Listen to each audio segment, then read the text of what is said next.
Ջանական հայտա, որ քաղաքական մոլեգնող քաղաքական հետապնդումների մոլեգնող ալիքը բոլորին հասնում է Սերժ Սարգսյանը 7 տարի, ինչպես իր կուսակից մյուս ընկերները տարաբնույթ քաղաքական հետապնդումների եւ քաղաքական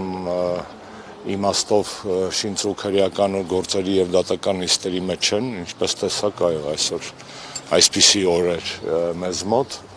եւ սա շարունակվելու է Նիկոլ Փաշինյանը զբաղված է քաղաքական մրցակիցներին, քաղաքական հակառակորդներին, քաղաքական օպոնենտներին տարաբնույթ պետական լծակներով իրավապահ համակարգը շահարկելով քաղաքականությունից դուրս թողելու փորձեր անել նախագահին հարցրեցիք նախորդ նիստից հետո զավեշտ է, չէ՞, այսինքն որտեղ է հասել գործ կարելու կամ մեղադրանք սարքելու քաղաքականությունը, որ մարդուն, ով ամբողջ կյանքը նվիրել է Հայաստանին, Արցախին, կարող են նման տեսակի զավեշտի մեջ, այսպես ասած, այսինքն էլ սարքելու բան չկա, էլի, էլ սարքելու բան չկա, տենց արդեն մատից հանած փաստարկներով, հորինված հիմնավորումներով փորձում են նման քաղաքական ճնշում բանացնել։ Ամեն դեպքում կանխատեսելի էր, չէ՞, սցենարը հաշվի առնելով, որ իրենք պատրաստվում են ընտրությունների եւ պետք է հիմնական, այսպես ասած, ուժերին, մրցակիցներին չեզոքացնեին, այդ սպասելի էր, չէ՞, սցենարը, իսկ ինչու չի ստացվում կանխել այս անընդհատ կրկնվող սցենարը։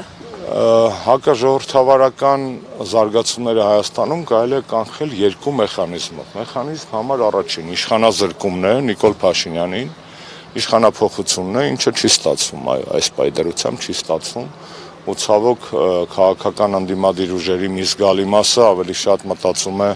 ընտրությունների կատեգորիայով, գալիք տարվա իրադարձությունների կատեգորիայով, քան օր առաջ այդ խնդրին համատեղ ուժերով լուծում տալու հրամայականով։ Երկրորդ մեխանիզմը կանխելու այս խայտառակությունը դա դրսի ճնշումներն են, որոնք չեն լինի այս պարագայում, որովհետև ժողովրդավարության համար աշխարհով մեկ պայքարիստի անուն հանած արևմուտքը առաջնորդվում է բացահայտ կրկնակի ստանդարտներով եւ քանի Նիկոլ Փաշինյանը դրսում սպասարկում է իրենց համար համադրելի եւ ընդունելի շահեր, ներսում ամեն ինչի վրա նրանք պատրաստ են աչք փակել։ Եվրոպական խորհրդարանի պատվիրակների վերջին ելույթը հայտնի աղմուկանաց ելույթը ավելի շատ իր խղճի ելույթ էր, ոչ թե քաղաքական եվրոպական դիրքորոշումների քաղաքական փոփոխության, այո, Եվրոպայում կան բազմաթիվ մարդիկ, որոնք գիտեն ինչ է կատարվում եւ որոնք չեն ուզում իրենց խիղճը վաճառել մի հերթական բռնապետիկի համար, իսկ այն որ Նիկոլ Փաշինյանը հետսովետական տարածքում արագ կերպով վերածվում է եվրոպացիների լեզվով ասած նոր Լուկաշենկոյի եւ Ալիևի հիբրիդի, դա ակնհայտ է, Երեք նայում էի Բրյուսելում Եվրոպական միության ընդլայնման գագաթաժողովներ, երևի Հայաստանում ոչ մեկ բացի ինձանից չի նայել, այդ թվում այս իշխանությունները, որևէ հիշատակում Հայաստանի որևէ հեռանկարի մասին, Եվրոպական միության ընդլայնման գագաթաժողովի ընթացքում, անգամ որպես հեռանկար, անգամ որպես dream, անգամ որպես երազանք չի եղել ընդհանրապես, այդ մեկ, եւ երկրորդը, երբ որ նայում ես Եվրամիության ընդլայնման չափանիշները, Կոպենհագենի կրիտերիաները այսպես կոչված, 35 խումբ չափանիշներ կան, Հայաստանը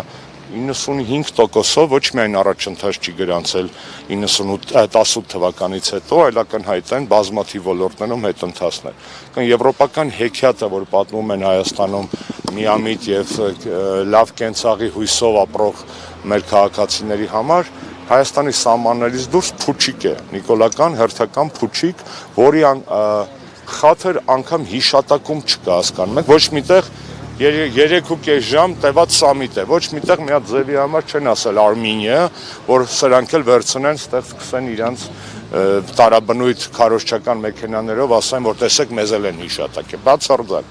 ու դա բացատրություն չի, հիմա գնալու է ԿԳՆ ենթադրենք, Նահարատ Միրզոյան հենց ասի դե հայտը չենք տվել, դրա համար մեր մասին չեն խոսում, դա էլ է սուտ, որովհետև երեք օրինակ հիշատակվել է Իսլանդիան, հիշատակվել է Նորվեգիան, հիշատակվել է նույնիսկ Գրենլանդիան, որ էլի հայտ չեն տվել, բայց քանի որ իրենց երկրներում քննարկումներ կա, տենց ասել են, այս մարդիկ էլ են եվրոպական ուղղության հեռանկար տեսնում։ Մեր մասին բացարձակ խոսակցություն չկա։ Եվ եթե մարդիկ մտածում են, որ մի օր Սևանը դառնալու է Lake Սևան կամ Lac Սևան, ֆրանսերեն ասած, չէ, երեք տեսակ ինչ են ասում այդ գորա։ Հա։ Մի օր կլինի գյոչա, հետո սեղաններին կլինի ազրչա, հետո այտենց չայերով յոլա կգնան իրան, այսպես ասած։ Այսինքն ակնհայտ է ինչի մասին է խոսքը։ Հայաստանը ցավոք սրտի այսօրվա վիճակում համարժեք չի գեոպոլիտիկ այն լարվածությանը, որ գոյություն ունի մեր տարածաշրջանում։ Հայաստանը իր աշխարհագրության դիրքով չունի Եվրոպական միության ինտեգրվելու հեռանկար, խաղաղության հեռանկարը ինձ թվում ենք ավելի շուտ կմտնենք ԵՄ, քան Նիկոլ Փաշինյանը իր օրակարգով մեզ խաղաղություն կբերի։ Այսպիսի կանխատեսում անեմ։ Իրատեսական սցենար։ Եթե Նիկոլ Փաշինյանը մնում է իշխանության Հայաստանի խաղաղության մասին կարելի է մոռանալ Հայաստանում, որովհետև ինչ է խաղաղությունը, նորից կրկնենք, խաղաղությունը չի կարող լինել առանց անվտանգության։ Խաղաղությունը հետևում է անվտանգությունից, երբ որ դու անվտանգ ես եւ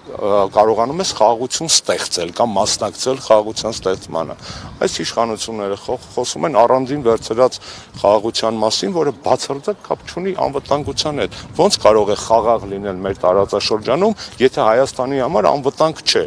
Անկամ տեսեք, հա, ուր ենք մենք հասել։ Ես նայում եմ ասում այդ Գյոքչայի մասին է խոսեցինք։ Մենք հասել ենք մի դիսկուրսի, որտեղ 3 օր ամբողջ խելամիտ առողջ հայ հասարակությունը եւ դրա պատճառով նաեւ դրա հետևանքով նաեւ մի երկու ՔՊ-ական ուսապարկ փորձում էին այդ բանին հակադարձել։ Այն դեպքում որ Նիկոլ Փաշինյանը լրիվ հակառակ բաների մասին է խոսում, հա։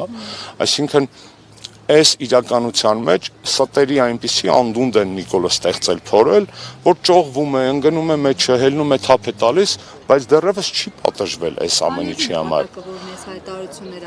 Շատ պարզ, Ալիևը մի ձեռով օգնում է Նիկոլ Փաշինյանին, հիշում եք նախորդ հայտարարությունները ավելի շատ օգտակար էին Նիկոլի քարոզչության համար, բայց նաև հիշեցնում է Նիկոլին, որ քո վերընտրությունը կախված է ինձանից։ Այսինքն Ալիևը կարծում է, որ այսօրվա համեմատաբար կայուն ընթացքը սահմանային լարվածության բացակայությունը դա իր կողմից արված լավությունն է եւ դա այդպես էլ կա եւ բարբերաբար Ալիևը հիշեցնում է Նիկոլին որ քո վերընտրվելու շանսերը կախված են նրանից թե ես Բաքվում ինչ կասեմ եւ սա պարզ է, սա ակնհայտ է Եվ Նիկոլ Փաշինյանը իր իշխանությամբ այսօր պարտական է Էրդողանին եւ Ալիևին եւ իր աստված մի արասցե հնարավոր կամ տեսական վերարտադրության պարագայում 26 թվականին նույնպես պարտական է լինելու Ալիևին եւ Էրդողանին։ Ոչ մի խոսք, ոչ մի կասկած չկա։ Դուք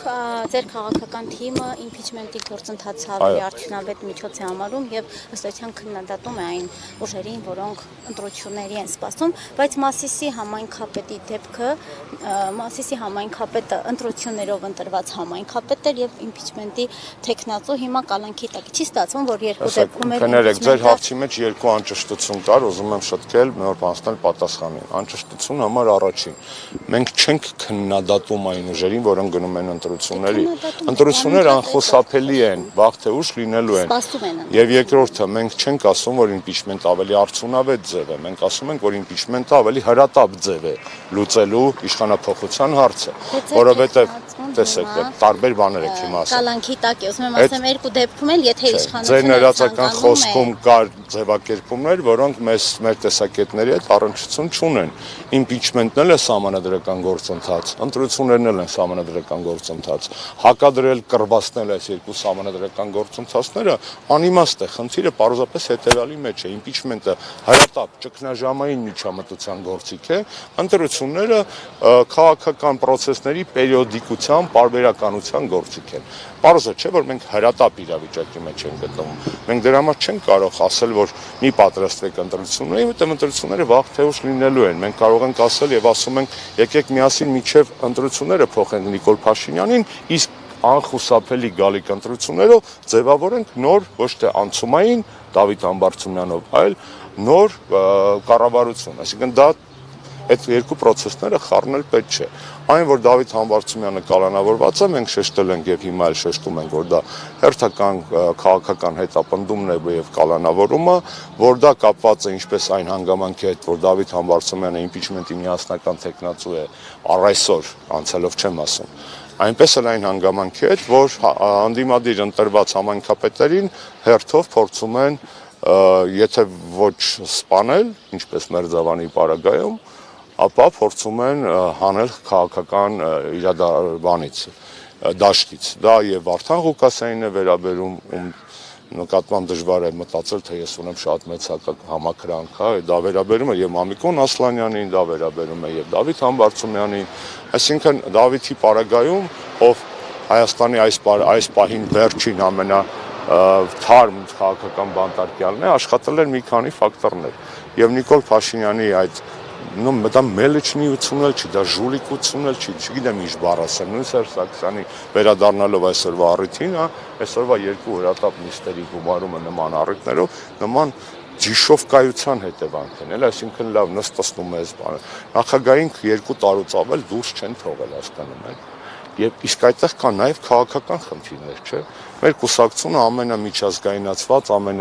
լայն արտաքին կապերով քաղաքական կուսակցություններից մեկն է, եթե չասեմ 2-ից մեկը Հայաստանում, հաշվի առնելով նաև Դաշնակցությունը։ 2 տարի կուսակցության ղեկավարին կարելի է արգելել գնալ նմանատիպ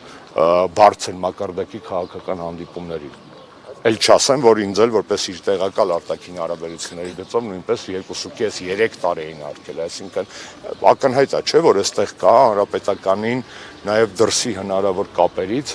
տարաբնույթ, մեր կապերը կոնտինենտային են եւ Չինաստանում են, եւ Եվրոպական միությունում են, եւ Ռուսաստանում են, այսինքն եւ Ամերիկայի Միացյալ Նահանգներում են, մեր քաղաքական կապերը ձևավորվել են կուսակցության 35 տարիների ընթացքում։ Եվ այդ կապերը այսօր հանուն հայրենիքի, հանուն Հայաստանի օգտագործելու հնարավորությունները կտրուկ սահմանափակված են նաև նման արգելքներով։ Ես եմ շնորհակալ։ Շնորհակալ ենք։